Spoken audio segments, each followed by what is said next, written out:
ധ്യാനം അല്ലെങ്കിൽ എന്താണ് സ്പിരിച്വാലിറ്റി, മെഡിറ്റേഷൻ, ഇതൊക്കെ നമ്മൾ കൃത്യമായിട്ട് തിരിച്ചറിയണം. എന്തൊക്കെയാണെന്ന് ഏതൊക്കെയാണെന്ന് കൃത്യമായിട്ട് തിരിച്ചറിയണം. ഇതൊക്കെ അസ്ഥാനത്ത് വന്നു കഴിഞ്ഞാൽ വലിയ അപകടമാണ്. സ്ഥാനത്ത് വന്നു കഴിഞ്ഞാൽ വളരെ ഉയരത്തിലേക്ക് ഒരാളെ എടുത്ത് കൊണ്ടുപോവുകയും ചെയ്യും. 10ാം ക്ലാസ്സിൽ പഠിക്കേണ്ടത് 10ാം ക്ലാസ്സിൽ പഠിക്കണം. 2ാം ക്ലാസ്സിൽ പഠിച്ചാൽ 1ാം ക്ലാസ്സിൽ പഠിക്കേണ്ട കുട്ടിയോട് സൂര്യൻ കിഴക്കുദിക്കുന്നു പടിഞ്ഞാറ് അസ്തമിക്കുന്നു എന്ന് പറയും. 5ലും 6ലും ഒക്കെ എത്തുമ്പോൾ പറയും അങ്ങനെ ചുമ്മാ പറഞ്ഞ. പിന്നെന്തുവാ, സൂര്യൻ ഉദിക്കുന്നു അസ്തമിക്കുന്നു ഒന്നുമില്ല. ഭൂമി അതിൻ്റെ സാങ്കല്പിക അച്ചുതണ്ടിൽ കറങ്ങുമ്പോൾ പകൽ ദിനരാത്രങ്ങൾ ഉണ്ടാകുന്നു എന്നുള്ളതാണ് സത്യം എന്ന് പഠിപ്പിക്കും. അല്ലാതെ 1ാം ക്ലാസ്സിൽ ചെന്ന് ഇതൊന്നും പറഞ്ഞാൽ എനിക്ക് മനസ്സിലാവത്തില്ല എന്ന് പറഞ്ഞുകൊണ്ടൊരു കാര്യം ഇതിനകത്തുണ്ട്. ധ്യാനം നമ്മൾ ചെയ്ത് ആരുടെയെങ്കിലും കീഴിൽ അഭ്യസിച്ചിട്ടല്ലല്ലോ, ഓൺലൈനിൽ നിന്ന് എടുത്തിട്ടല്ല. ഓൺലൈനിൽ നിന്ന് എടുക്കുമ്പോൾ ഓൺലൈൻ നമ്മളെ ഡൗട്ട് കറക്റ്റ് ചെയ്യത്തില്ല, നമുക്ക് വേണ്ടതായിരിക്കത്തില്ല ചെയ്യുന്നത്. അധികാരി ഭേദമുണ്ട്. ധ്യാനത്തിന് അധികാരി ഭേദമുണ്ട്. എല്ലാ സ്പിരിച്വൽ ആയിട്ടുള്ള എല്ലാത്തിനും അധികാരി ഭേദമുണ്ട്. അല്ലെങ്കിൽ എന്ത് പറ്റും? ഇത് അസ്ഥാനത്തായി പോകും. നമുക്ക് ഒരു ലിഫ്റ്റിനകത്ത് കയറി കഴിഞ്ഞാൽ ഓരോ ഫ്ലോറിലും ഓരോ സ്ഥാപനങ്ങളാണെങ്കിൽ നമുക്ക് പോകേണ്ട സ്ഥാപനത്തിൽ ചെല്ലില്ലെങ്കിലോ, നമ്മൾ സ്വിച്ചിട്ട് ഞെക്കി ചെല്ലുന്നത് നമുക്ക് കുഴപ്പമുള്ളൊരു സ്ഥലത്താണെങ്കിൽ അപ്പോൾ അവിടെ ഒരാൾ ചോദിക്കും, ഒരാൾ റിസപ്ഷനിൽ ചെന്ന് ചോദിക്കും, നമുക്ക് വേണ്ട സംഭവമുള്ള ഏത് ഫ്ലോറിലാണ് പ്രോഗ്രാം? അത് 4th ഫ്ലോറിലാണ്, അല്ല 6th ഫ്ലോറിലാണ്. അപ്പോൾ നേരെ ക്ലിക്ക് ചെയ്ത് നേരെ അവിടെ ചെന്ന് ഇറങ്ങി നമുക്ക് വേണ്ട കാര്യം ചെയ്യാം. ഇത് പറ്റാതെ വരും. നമ്മൾ ഓൺലൈനിൽ കയറിയിട്ട് നമ്മളൊരു ധ്യാനം എടുക്കുമ്പോൾ നമ്മൾ 6th ഫ്ലോറിൽ പോകേണ്ടത് നമ്മൾ ചെല്ലുന്നത് 2ാമത്തെ ഫ്ലോറിലാണ്, അല്ലെ 7ാമത്തെ ഫ്ലോറിലാണ്. അവിടെ വെള്ളമടി പാർട്ടിയും കാര്യങ്ങളൊക്കെയാണ്. നമ്മൾ മെഡിറ്റേഷൻ ചെയ്യാനായിരിക്കും ചെല്ലുന്നത്. അവിടെ കയറി കഴിഞ്ഞാൽ പിന്നെ ഇറങ്ങാനും പറ്റത്തില്ല. അപ്പം അതിനകത്ത് പെട്ട് നമ്മൾ പോകുന്ന അവസ്ഥയുണ്ടാവും എന്ന് പറയുന്നത് കൊണ്ട് ധ്യാനത്തിന് ഇതിനെല്ലാം അധികാരി ഭേദമുണ്ട്. ഈ അധികാരം നിശ്ചയിക്കുന്നത് ആരാണ്? എക്സ്പീരിയൻസ് ഉള്ള ആൾക്കാരെ പറയുന്നു, അത്രേ ഉള്ളൂ. ഒരു ഗൈഡൻസ് അല്ലെ. ആ റിസപ്ഷനിൽ ചെന്നിട്ട് നിങ്ങൾ ഒരാളോട് ചോദിക്കുന്നു എത്രാമത്തെ ഫ്ലോറിലാണ് മെഡിറ്റേഷൻ നടക്കുന്നത് ചോദിക്കുമ്പോൾ അയാൾ പറയുന്നു, നമ്മൾ ചോദിക്കുന്നു, അയാൾ ഉത്തരം പറയുന്നു എന്ന് പറഞ്ഞുകൊണ്ട് നമ്മളെക്കാൾ വലിയ ആളാവുന്നുണ്ടോ? അയാൾ നമ്മൾ ചെറിയ ആളാവുന്നുണ്ടോ? ഉണ്ടോ?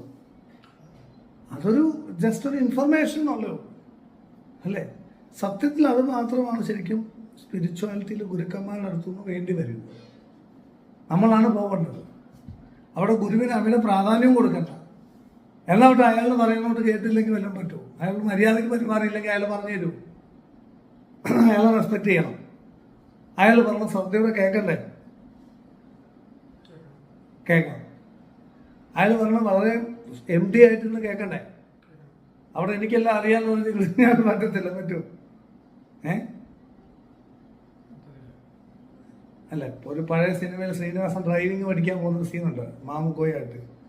അപ്പം പറയുന്നുണ്ട്, ഞാൻ എന്തുമാത്രം എക്കണോമിക്സ് പഠിച്ചതാണ്, എക്കണോമിക്സ് പഠിച്ചിട്ട് ഡ്രൈവിംഗ് പഠിക്കാൻ പറ്റുമോ? മനസ്സിലാവുന്നുണ്ടോ? അവസാനം മാമുക്കോയ മറ്റേ ആക്സിഡന്റ് ഒക്കെ വന്നിട്ട് കണ്ടിട്ടുണ്ടോ? ആ സീൻ ആശുപത്രി ഇരിക്കുമ്പോ എന്താ, നമ്മൾ ഈ എക്കണോമിക്സ് ഒന്നും പഠിച്ചിട്ടില്ല എന്ന് പറയുന്ന ഒരു സീനുണ്ട് അല്ലേ? എക്കണോമിക്സ് എന്തോ സാധനം, എന്തോ പോളിടെക്നിക്കോ? നമ്മൾ ഈ പോളിടെക്നിക് ഒന്നും പഠിച്ചിട്ടില്ല എന്ന് പറയുന്ന കൊണ്ട് അവിടെ ചെന്നിട്ട് നമ്മൾ എത്ര വലിയ പുള്ളിയാണെങ്കിലും ഈ മേഖലയിൽ എക്സ്പീരിയൻസ് ഉള്ള ഒരാളോട് ചോദിക്കുന്നത് നല്ലതാണ്. പക്ഷെ ഇവിടെ ചോദിക്കാൻ ചെല്ലുമ്പോൾ എന്താ സംഭവിക്കുക? നമ്മളെ പിടിച്ചിട്ട് അങ്ങ് അടിമയാക്കും. പിന്നെ നമ്മൾ ഗുരുവിന്റെ അടിമയാണ്. ഗുരു നമ്മളെ യൂസ് ചെയ്യുന്നു. ഇതൊക്കെയാണ് ഇവിടെ നടക്കുന്നത്. അതാണ് ഇതിനകത്ത് ഏറ്റവും വലിയ പ്രശ്നം വരുന്നത്. നമുക്ക് കൃത്യമായി ഇത് ഇന്നതാണെന്നും അത് എന്താണെന്നും പറഞ്ഞു തരാൻ എക്സ്പീരിയൻസ് ഉള്ള ആളുകളില്ല. അപ്പം നമ്മൾ ഇന്ന് പോയിപ്പോൾ അവർ കുറേ സംസ്കൃത ശ്ലോകമൊക്കെ കാണാൻ പഠിച്ചിട്ടുണ്ട്. ഇതൊക്കെ ചൊല്ലിയിട്ട് നമ്മളെ ആകെ മിസ്ഗൈഡ് ചെയ്ത് യൂസ് ചെയ്യാനുള്ളൊരു പ്രവണതയാണ് കണ്ടുവരുന്നത്. മനസ്സിലാവുന്നുണ്ടോ? അവിടെ മാത്രമാണ് ഇതിനകത്തൊരു പ്രശ്നം. അങ്ങനെയുള്ളവരൊക്കെ ചെന്ന് കഴിയുമ്പോൾ എന്ത് പറ്റുമെന്ന് വെച്ചാൽ നമുക്കിതെല്ലാം അങ്ങ് വെറുക്കും. മനസ്സിലാവുന്നുണ്ട്. ഈ സംവിധാനം മൊത്തം ഉടായിപ്പാന്നുള്ളൊരു ചിന്തയിലേക്ക് ആൾക്കാർ എത്തിച്ചേരും. അത് ഈ ഇങ്ങനെ, കാരണം ഇത് കൃത്യമായ എക്സ്പീരിയൻസ് ഇല്ലാതെ ഇത് പഠിപ്പിക്കാൻ ഇറങ്ങുന്നുള്ള പ്രശ്നമാണ് പലരും. അവർക്ക് അനുഭവ തലത്തിൽ അവർ ഡെവലപ്പ് ചെയ്യുന്നില്ല. അവർക്ക് കുറേ പുസ്തകങ്ങളൊക്കെ പഠിച്ച് പൂജയൊക്കെ പഠിച്ച് നല്ല ഇതിലിരിക്കുവാണ്. പക്ഷേ ഈ അനുഭവ തലത്തിൽ അന്നമയത്തിൽ നിന്നും ആനന്ദമയം പോലെ വരെ സ്റ്റെപ്പ് ബൈ സ്റ്റെപ്പായിട്ട് പോയി പ്രാക്ടിക്കലായിട്ട് പോയിട്ട് പരിചയമില്ല വരുമ്പോൾ എന്ത് പറ്റുമെന്ന് ഈ ഗൈഡൻസിൽ ഈ ആളുകൾക്ക് ഒരുപാട് നഷ്ടങ്ങൾ സംഭവിക്കും. ഇപ്പോൾ കുടുംബ ബന്ധങ്ങൾ നഷ്ടപ്പെടാം, എനർജി പരമായിട്ടുള്ള മാനസിക രോഗങ്ങളിൽ അടിപ്പെട്ടു പോകുന്ന ആൾക്കാരുണ്ട്, പല പല പ്രശ്നങ്ങളിൽ പെട്ടു പോകുന്ന ആൾക്കാരുണ്ട്.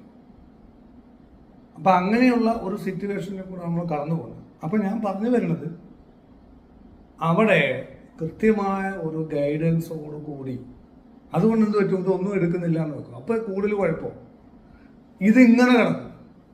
അത് അപ്പം എന്നിട്ട് പല യൂട്യൂബിനെ ആശ്രയിക്കുന്നു, ഇത് ചെയ്യുന്നു. പക്ഷെ എന്നെ ചില ആൾക്കാർ യൂട്യൂബിൽ കണ്ടിട്ട് വിളിച്ചിട്ട്, നമ്മൾ യൂട്യൂബ് കണ്ടിട്ടാണ് ആൾക്കാർ വിളിക്കുന്നത്, അത് ഞാൻ മോശമാണെന്നല്ല പറഞ്ഞു. പക്ഷേ വിളിക്കുന്ന സമയത്ത് അവർ ചോദിക്കും, എനിക്ക് ഇങ്ങനൊരു വൈബ്രേഷൻ്റെ ഒരു പ്രശ്നം ഇന്നടത്ത് ഉണ്ടാവും, ഇതിനൊരു പരിഹാരം വല്ലതും ഉണ്ടോ? ഞാൻ പറയാം, അപ്പോൾ മന്ത്രദീക്ഷ എടുക്കാമെങ്കിൽ ഉപദേശിക്കാൻ അധികാരിയാവുന്നു. അപ്പം അങ്ങ് എൻ്റെ അടുക്കൽ മന്ത്രദീക്ഷ എടുത്തെങ്കിൽ മാത്രമേ എനിക്ക് പറഞ്ഞു തരാൻ അധികാരമാകത്തുള്ളൂ. കാര്യം എന്താ? ശിഷ്യനാവണം. അല്ലെങ്കിൽ എന്താ കുഴപ്പം? അല്ലെങ്കിൽ അന്യനായി മാറുന്നു മാത്രമല്ല. അല്ല, ദീക്ഷ എടുത്തില്ലെങ്കിൽ അങ്ങ് ശിഷ്യനാകുന്നില്ല.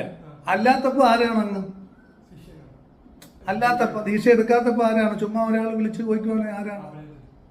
അപരിചിതൻ. അപരിചിതൻ എന്നുള്ളതല്ല, അങ്ങ് എന്നേക്കാൾ മുകളിലായിട്ടാണ് ഞാൻ കാണുന്നത്. അങ്ങനെ പലരും ഇതറിയുന്നില്ല. ഇപ്പൊ നിങ്ങൾ ഇവിടെ വന്നിരിക്കുമ്പോ എന്നേക്കാൾ മുകളിലായിട്ടാണ് ഞാൻ കാണേണ്ടത്. അപ്പൊ എന്നേക്കാൾ മുകളിലാണങ്ങ്. നമ്മളൊക്കെ മുകളിലുള്ളവരെ ഉപദേശിക്കാൻ പാടില്ല. ഞാൻ പറയുന്ന പ്രശ്നം മനസ്സിലാവുന്നു. അപ്പൊ അത് വളരെ മനോഹരമായിട്ട് പലർക്കും ഇത് അറിയത്തില്ല. അപ്പോൾ ഈ പറയുന്ന ആൾ വിചാരിക്കുന്നത് എന്താ, ഉപദേശിക്കുമ്പോൾ ഞാൻ നിങ്ങളെക്കാൾ മുകളിലാണെന്നുള്ള. നോർമൽ ആൾക്കാരൊക്കെ സംസാരിക്കുമ്പോൾ ശ്രദ്ധിച്ചിട്ടുണ്ടോ? മലയാളികൾ സംസാരിക്കുമ്പോൾ. പക്ഷെ തമിഴിനാണ് കുറച്ചുകൂടെ വ്യത്യാസമുണ്ട്. സാറേ നമസ്കാരം സാർ എന്ന് പറഞ്ഞിട്ട് വിനീതമായി സംസാരിക്കും. പക്ഷേ ഈ പല നോർത്ത് ഇന്ത്യക്കാരും അങ്ങനെയാണ്. പക്ഷെ മലയാളികൾ ശ്രദ്ധിച്ചിട്ടുണ്ട്, അവർ സംസാരിക്കുമ്പോൾ നിങ്ങളെക്കാൾ മുകളിലായിട്ട് നിന്നിട്ടാണ് ഓരോരുത്തർ സംസാരിക്കുന്നത്, മറ്റേ ആളൊക്കെ മുകളിലാണ്. ഞാൻ കുറ്റം പറയില്ല, ഞാനും മലയാളിയാണ്. എനിക്ക് കുഴപ്പമുണ്ടായിരുന്നു. ഞാൻ പിന്നെ അത് കറക്റ്റ് ചെയ്യാൻ ശ്രമിച്ചു. ഇപ്പോഴും ശരിയായിട്ടുണ്ടോ എന്ന് എനിക്കറിയത്തില്ല.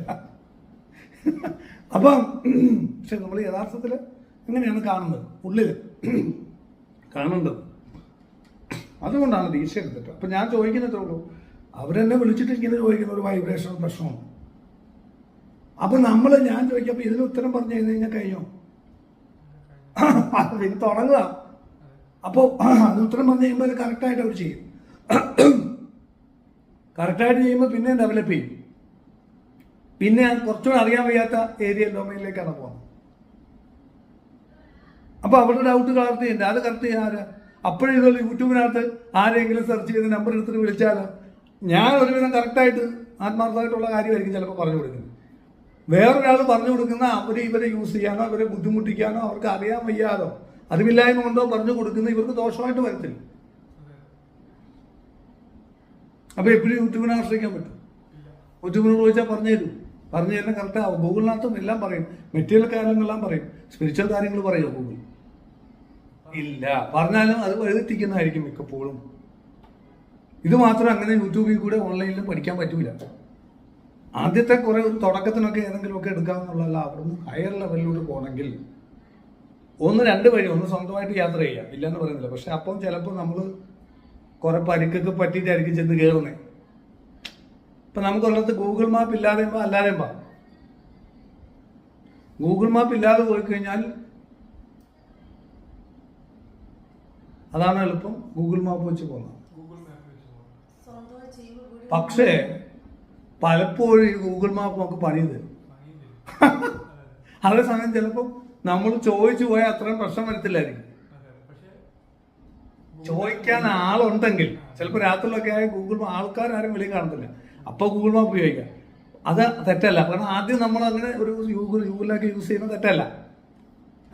അത് കഴിഞ്ഞാൽ ഒരു കൃത്യമായ ഒരു ഗൈഡൻസ് എടുത്തു കഴിഞ്ഞാൽ പിന്നെ ആ ഗൈഡൻസിൽ പോയാൽ എളുപ്പമുണ്ട്. അതായത് ഇപ്പോൾ നമ്മളിപ്പോൾ ഇവിടുന്ന് കോഴിക്കോട് പോകണം, നമ്മൾ ചോദിച്ചു പോയാൽ വലിയ മിസ്റ്റേക്ക് വരത്തില്ല.